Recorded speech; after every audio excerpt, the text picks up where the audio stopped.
पश्चिमी उत्तर प्रदेश में अखिलेश बाबू गन्ने की भी बात करते हैं। भैया अखिलेश, आपके राज्य में रिकॉर्ड लेकर आओ जनता के सामने, कितना पेमेंट ये बुआ भतीजा दोनों के राज्य में 55,000 करोड़ का पेमेंट हुआ था। कितना हुआ था, जोर से बोलो भाई। भारतीय जनता पार्टी ने 1,48,000 करोड़ दिया था। एक बुआ भतीजा के राज्य में 42 गन्ना मिले थी, 21 कर गए, 21 बंद कर देना। उसमें गबन भी हुआ, सीबीआई इंक्वायरी चल रही है। हमारे राज्य में एक भी नहीं बंद हुई और 20 की क्षमता विस्तरण का काम योगी आदित्यनाथ ने किया। ये गन्ने की बात है। मोदी जी ने इथेनॉल खरीद कर गन्ना किसान को मजबूत किया। रॉ शुगर पर इंपोर्ट की ड्यूटी डालकर शुगर के दाम, चीनी के दाम बैलेंस कर किसान को अच्छा गन्ने का दाम मिले, ये सुनिश्चित किया है। और मित्रों, लॉकडाउन के अंदर भी ये मिलें बंद नहीं, ये मिलें चलती ही रही और ढेर सारे उसके कारीगरों को और गन्ना किसानों को अपना भुगतान समय पर मिलता है। उत्तर प्रदेश एक ही प्रदेश ऐसा है। पूर्ण बहुमत की सरकार बनाई। हमें हमेशा कहते, अखिलेश जी हमेशा कहते कि मंदिर वही बनाएंगे मगर तिथि नहीं बताएंगे।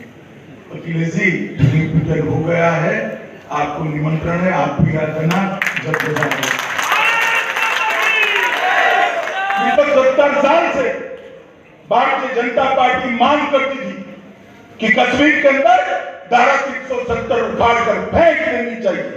ये पूरा का पूरा कश्मीर ये भारत का है, कश्मीर भारत का अभिन्न अंग है, पूरा देश इसके साथ सहमत था।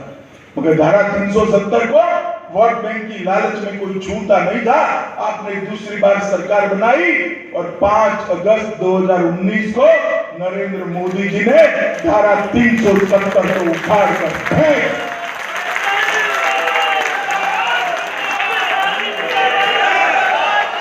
और जो कहते थे संसद में मेरे सामने खड़े रहकर कहते थे खून की नदियां बन जाएगी, कंकर भी डालना नहीं, पत्थर छोड़ो कंकर भी नहीं था। और आज वो कश्मीर भारत माता का मुकुट मणि देश का भिन्न हिस्सा होकर गौरव के साथ भारत से मित्रों, पहले देश की सुरक्षा को कांग्रेस, सपा, बसपा सभी लोग ताक पर रखते थे। एक समाजवादी पार्टी के नेता ने कह दिया बॉर्डर पर फेंसिंग की क्या जरूरत है, खोल दो। सहमत हो भैया, सहमत हो? अरे परिंदा भी पैर नहीं मार सकता, काहे को चिंता करते हो आप?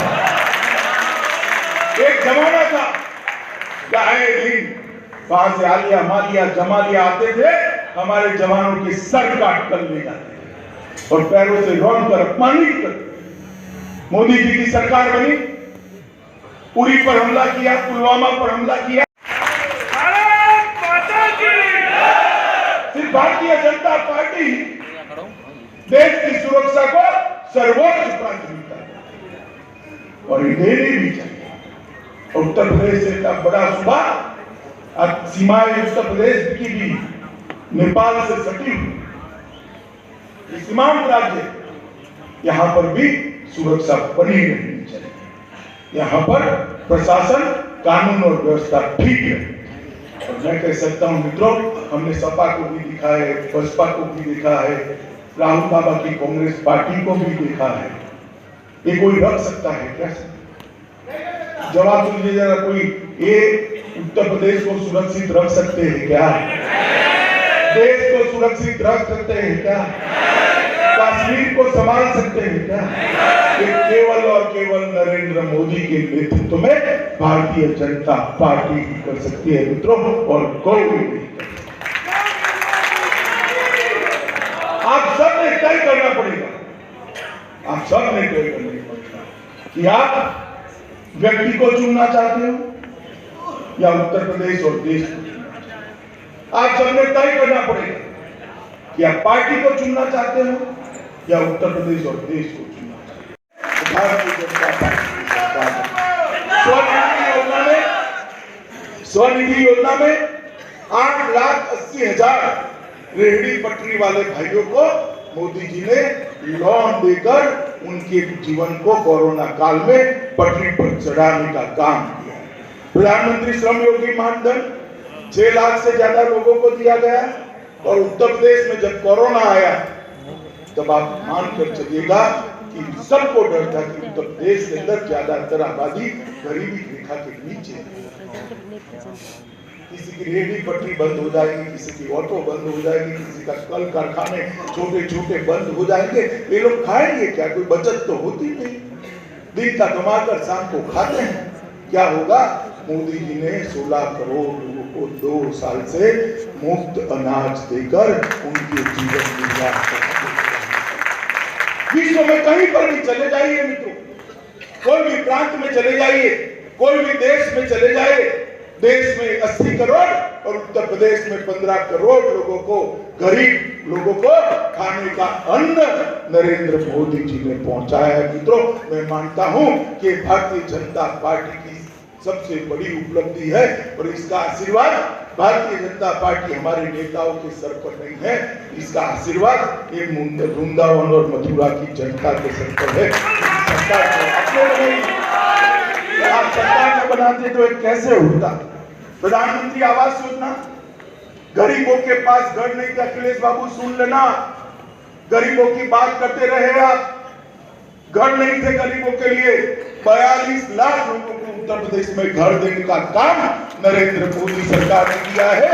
योगी आदित्यनाथ ने इसको नीचे तक पहुंचाया। 2 करोड़ 54 लाख किसानों को हर साल 6,000 रुपया, 37,000 करोड़ रुपया हमने सीधा इसके बैंक अकाउंट में पहुंचा है। अखिलेश सिब्बाल की जोड़ी सुन ले, कोई बिचौलिया नहीं है, पैसे सीधे बैंक अकाउंट के अंदर जाते हैं और लगभग 15 करोड़ लोगों को प्रधानमंत्री आयुष्मान भारत योजना का कार्ड देकर 15 करोड़ लोगों को 5 लाख तक की सारी स्वास्थ्य की सुविधाएं फ्री ऑफ कॉस्ट करने का काम भारतीय जनता पार्टी की सरकार ने किया। 1 करोड़ 66 लाख किसान क्रेडिट कार्ड दिए। जय श्री राम, जय श्री राम। अमित भाई को जय श्री राम। जय श्री राम, जय श्री राम। श्रीकांत शर्मा जिंदाबाद, जिंदाबाद जिंदाबाद। श्रीकांत जी को जय श्री राम। जय श्री राम, जय श्री राम। मोदी जी को जय श्री राम। जय श्री राम, जय श्री राम। योगी जी को जय श्री राम। रोका ना के रोका, युवा मोर्चा से रोका। पंडित श्रीकांत शर्मा जिंदाबाद, जिंदाबाद जिंदाबाद। पंडित श्रीकांत शर्मा जिंदाबाद, जिंदाबाद जिंदाबाद। श्रीकांत जी को जय श्री राम। जय श्री राम, जय श्री राम। श्रीकांत जी को जय श्री राम। जय श्री राम, जय श्री राम। आज अमित शाह जी मथुरा आए हैं। मानने की बात मत करो, ये बात तो मान चुका है। उत्तर प्रदेश में सरकार भाजपा की बनने वाली है। 5 सीटें भाजपा जीत रही है और युवा भाजपा के साथ है। और युवाओं के लिए क्या कहना चाहोगे? युवाओं के लिए मैं ये कहना चाहता हूँ दोस्तों, भारत देश के भविष्य के लिए भारतीय जनता पार्टी को वोट करें और हर विधानसभा से कमल के फूल पर बटन दबाकर प्रत्याशी को जिताकर उत्तर प्रदेश की सरकार बनाने के लिए लखनऊ भेजें। शाह जी यहाँ आए हैं, उनके लिए क्या बोलोगे? युवा दिलों की धड़कन, युवाओं के हित में काम करने वाली सरकार के मास्टरमाइंड हमारे अमित शाह जी को उत्तर प्रदेश का युवा हृदय से धन्यवाद देता है और मथुरा में उनका स्वागत है। भोले भाले ब्रजवासियों को कोई छल कपट में नहीं ले सकता। वो दिमाग बना चुके हैं भारतीय जनता पार्टी के प्रत्याशी को जिताकर उत्तर प्रदेश में भाजपा की सरकार बनाने के लिए। जय श्री राम, जय श्री राम। जय श्री राम, जय श्री राम, जय श्री राम। जय श्री राम, जय श्री राम। श्रीकांत शर्मा जिंदाबाद, जिंदाबाद जिंदाबाद। योगी मोदी जिंदाबाद, योगी मोदी जिंदाबाद। योगी जी को जय श्री राम। जय श्री राम, जय श्री राम। मोदी जी को जय श्री राम। जय श्री राम, जय श्री राम। श्रीकांत जी को जय श्री राम। जय श्री राम, जय श्री राम। अमित भाई को जय श्री राम। जय श्री राम, जय श्री राम। चाचा जी को जय श्री राम। जय श्री राम, जय श्री राम। श्रीकांत जी को जय श्री राम।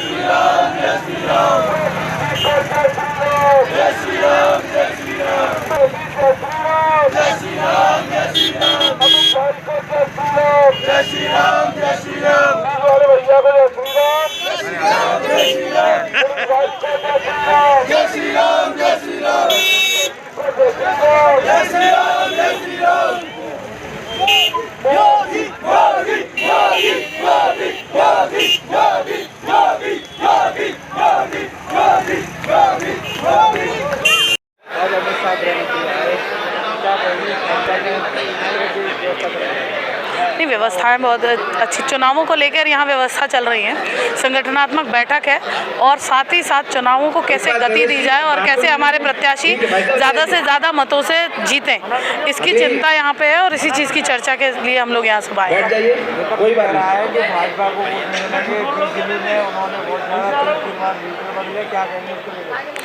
भाजपा को पूर्ण बहुमत मिल रहा है और विपक्ष डरा हुआ है, कहीं ना कहीं उनके अंदर भय है और इस तरह की भ्रामक बातें करके वो जनता में भ्रम फैलाने का प्रयास कर रहे हैं, इससे ज़्यादा कुछ नहीं। हम जहाँ तक है पांचों विधानसभाएं बहुत बड़े बहुमत के साथ जीत के आ रहे हैं। देखिए, आज हमारे गृह मंत्री अमित शाह जी आए हैं और उन्होंने यहाँ काफ़ी संख्या में लोगों को समझाने का कार्य किया है और आगे देखिए, लगातार दर्शक पीछे ही हैं और वो लगातार यहाँ आ रहे हैं, लोगों की भीड़ भी है। हम बात करने की कोशिश करेंगे अमित शाह से। देखिए, लगातार यहाँ अमित शाह जी बने हुए हैं, जो कि बहुत ज़्यादा भीड़ चल रही है, उसमें आ रहे हैं।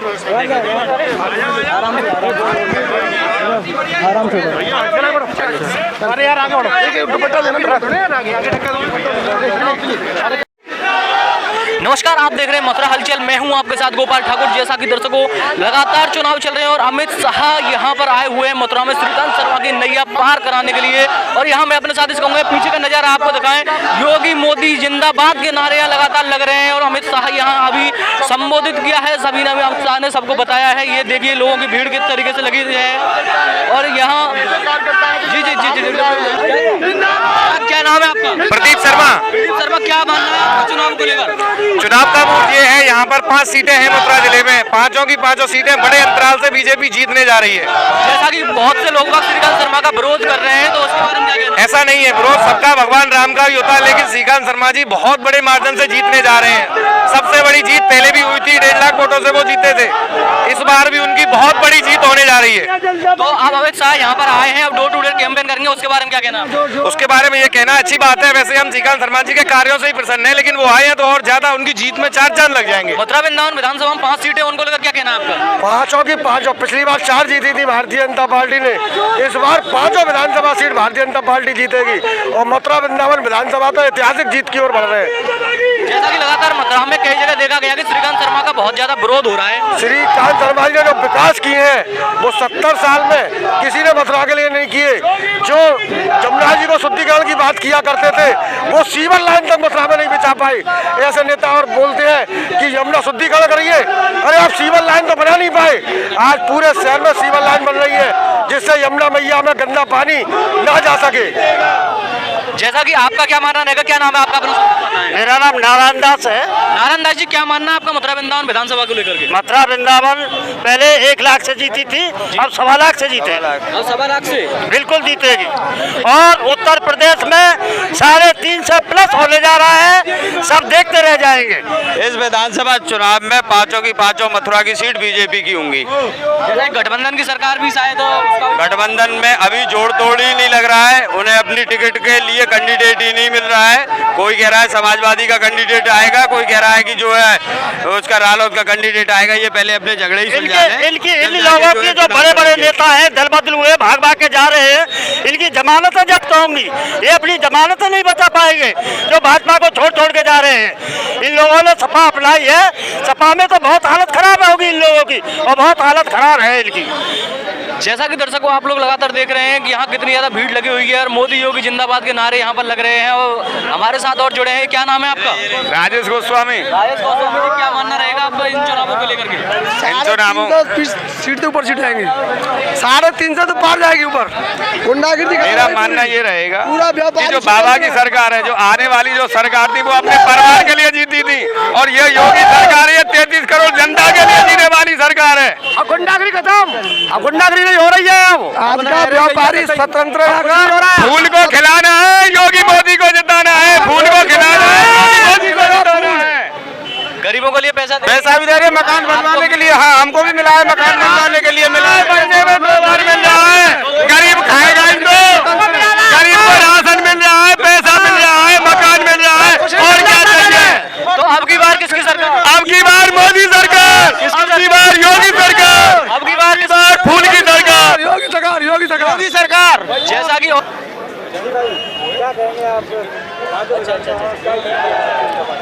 देश के लोकप्रिय गृह मंत्री आदरणीय अमित शाह जी हम सब कार्यकर्ताओं को एक निर्देशित करने आए हैं। कार्यकर्ताओं में एक नया उत्साह और संचार करने आए हैं। माननीय गृह मंत्री जी का निर्देश हुआ है कि पिछली बार जो 300 से ऊपर सीटें थी, इस बार उत्तर प्रदेश में 350 कमल खिलाने का लक्ष्य माननीय गृह मंत्री जी का हुआ है। और सब माननीय गृह मंत्री जी के आदेश का पालन करते हुए भारतीय जनता पार्टी का एक एक देवतुल कार्यकर्ता इस पुनीत और पवन काम में हम लोग लगेंगे। देखिए, विपक्ष के पास कोई मुद्दा नहीं है। ये देश में मुद्दे हुआ करते थे।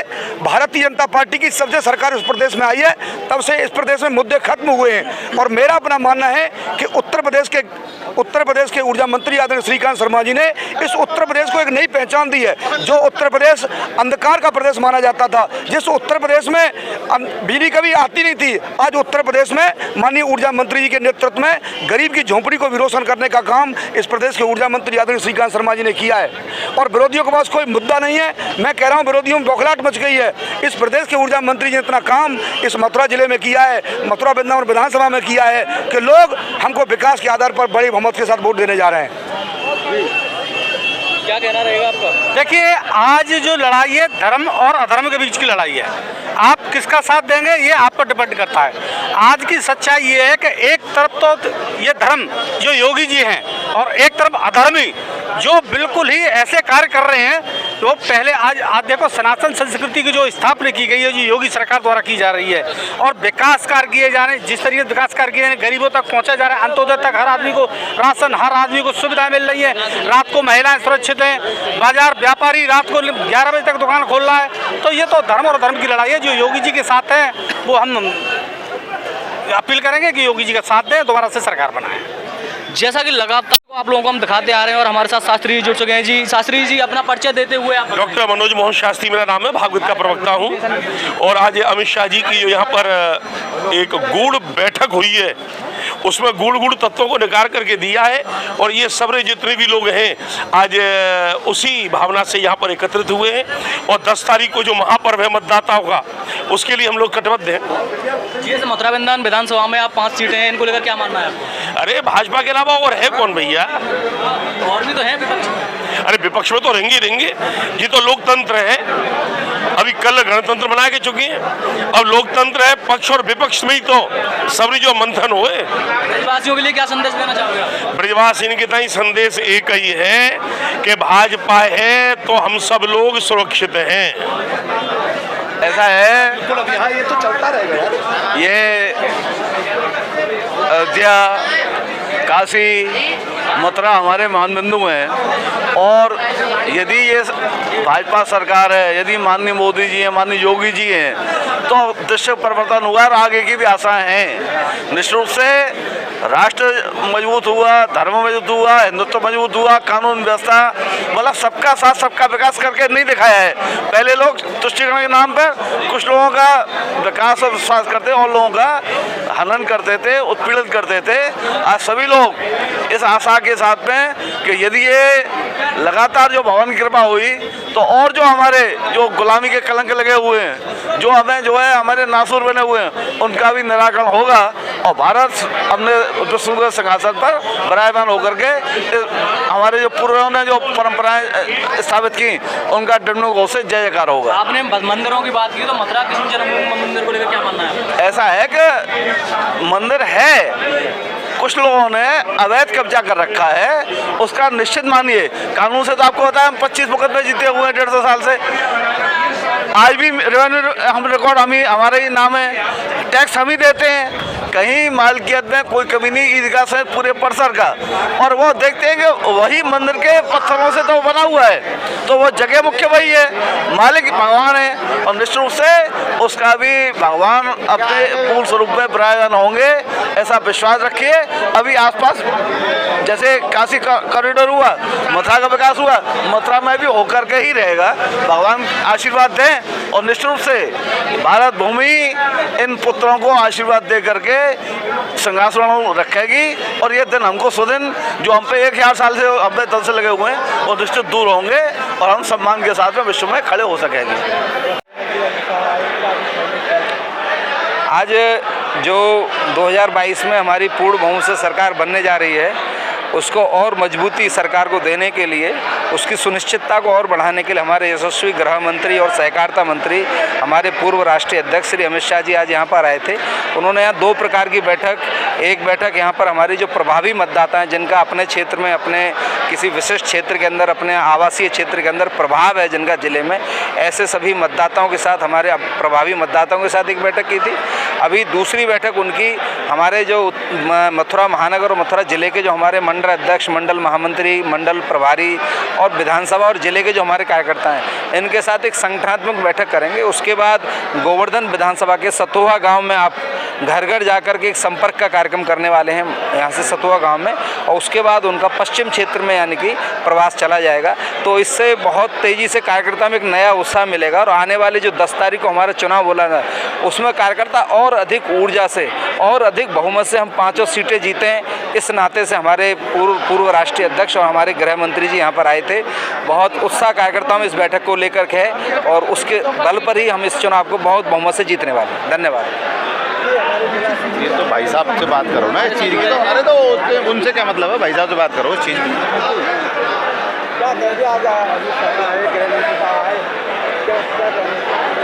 आज गृह मंत्री जी आए यहाँ, हम लोगों ने जो प्रभावी वोटर्स हैं सर्व समाजों के, सभी वर्गों के, और टोटल सभी व्यापारिक क्षेत्रों से, उसमें वकील भी हैं, डॉक्टर्स भी हैं, इंडस्ट्रियल भी हैं और अपने व्यापारी भी हैं, इन सभी वर्गों के लोगों को बुला के जिनका कि किसी न किसी क्षेत्र में आम जनमानस पे, आम वोटर्स पे प्रभाव है, उनके संबंधित, क्योंकि कोविड की गाइडलाइन को देखते हुए बड़ी बैठकें और बड़ी रैलियां संभव नहीं है, तो उन लोगों की बैठक करके भारतीय जनता पार्टी के द्वारा जो काम किए गए हैं उनसे, चूँकि वो लोग भी विचारधारा भारतीय जनता पार्टी की कहीं ना कहीं मतलब राष्ट्रवाद की विचारधारा रखते हैं, तो नीचे लोगों में इस बात को मॉडिफाई किया जा सके बिल्कुल कि टोटल प्रदेश को किस जन सरकार को चुनने पर प्रदेश का विकास आगे बढ़ेगा। इसलिए ये बैठक आज आयोजित की गई, और ये बैठक आज हमारी 100% बिल्कुल सफल रही है, जिससे कि आगामी 10 तारीख को आपको इसके परिणाम देखने को मिलेंगे। 5 विधानसभा में हम लोग जीत रहे हैं और बहुत अच्छे अंतर से जीतेंगे।